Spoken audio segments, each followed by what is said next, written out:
Hello, friends. I'm your integrated wellness relationship coach, therapist, and trainer, and look forward to continuing with you the story of our emotions. And as we were looking at it last time, we want to express our emotions aligned with our outcomes and values, otherwise, we would be sabotaging ourselves. But how do we do this, and how do we handle our emotions, because they can just become so much bigger than us and take control of our whole mind and body, and we are going headlong into some sort of state of expression which we afterwards regret. And sometimes we wish we had spoken up, sometimes we wish we had kept quiet. So what's the way with emotions? Now, one of the things is to look at this word emotion, and it comes from the root word motor.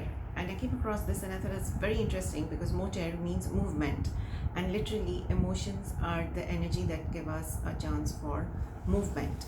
So if we what can we do with our emotions? Sometimes we are like stuck. Should I keep quiet or speak out? Should I keep quiet or speak out? Should I do nothing or do something? So we are caught in this dilemma. Now, how do we circumvent this dilemma and do something with it? Because we can call this as keep quiet, do nothing, that's suppress.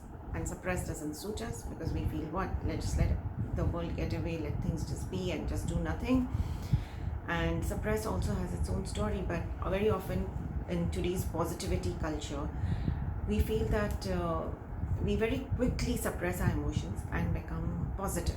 So, positivity can be a recipe sometimes to suppress. We are smiling and braving our ways through things, but inside of us, there is a lot of bottled up emotion, and suppressed emotion will do its work. So, one of the things that it will do is come up as body symptoms. So, either you have some symptoms like a tick or a twitch or a tears rolling down your eyes without random, or sometimes an unexplained emotional behavior, just angry for no reason, crying for no reason.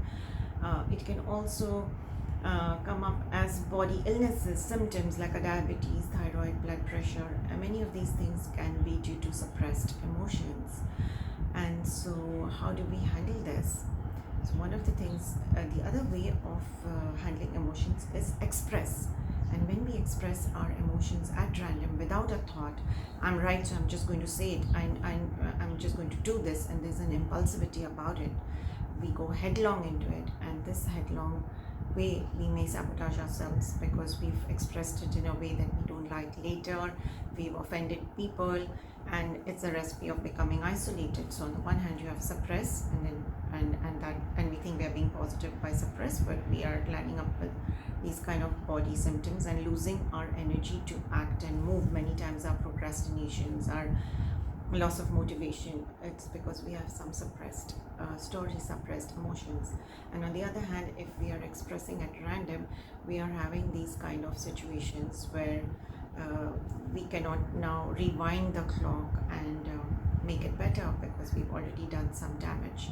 We've taken decisions. When you take decisions at the peak of your emotions, sometimes you may take a decision that you regret, quickly break off a friendship, quickly change your job, do things like this that happen.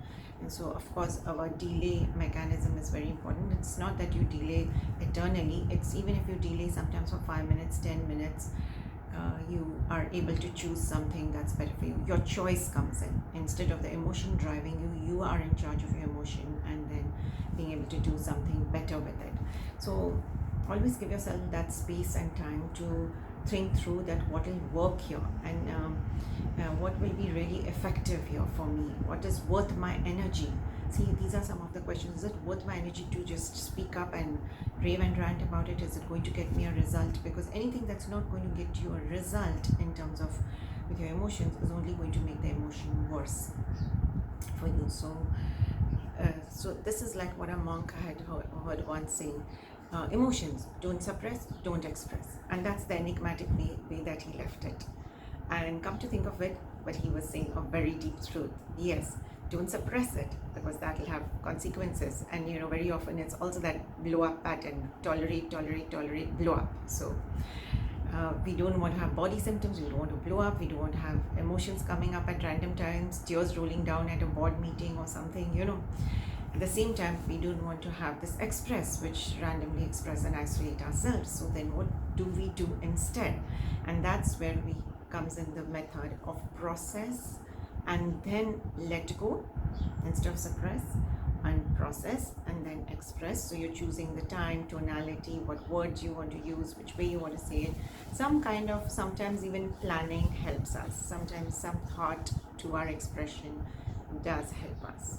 It's not that every time you can be such a bland person and so artificial. That's what people feel. So you lose all spontaneity. No, it's not like that. But it just becomes your way of thinking. And when it becomes your way of thinking, you're spontaneously processing and expressing and processing and letting go, and it just becomes very natural to your system. So how do you cultivate and train your brain and train your mind and body for these kind of things? And so what we have here is like a client who had come to me, and she was just crying for no reason, like crying meaning tears just rolling down her eyes, not even feeling sad, but tears would roll down her eyes, and she had no control with that. And then of course we did find that this loss of control is because of the suppressed grief, that when she had a separation with her mother, which was just not in her control. And that grief at the age of 8 and 9 years old, which had been suppressed, was now finding its way out and showing up as these tears. And when we healed that, then she had this control back. So these are ways in which we can work with ourselves. Let's not suppress and be artificially positive. Let's not just express and have this false bravado. Let's process and then let go, or process and then express, and then we will be more aligned with outcomes and values.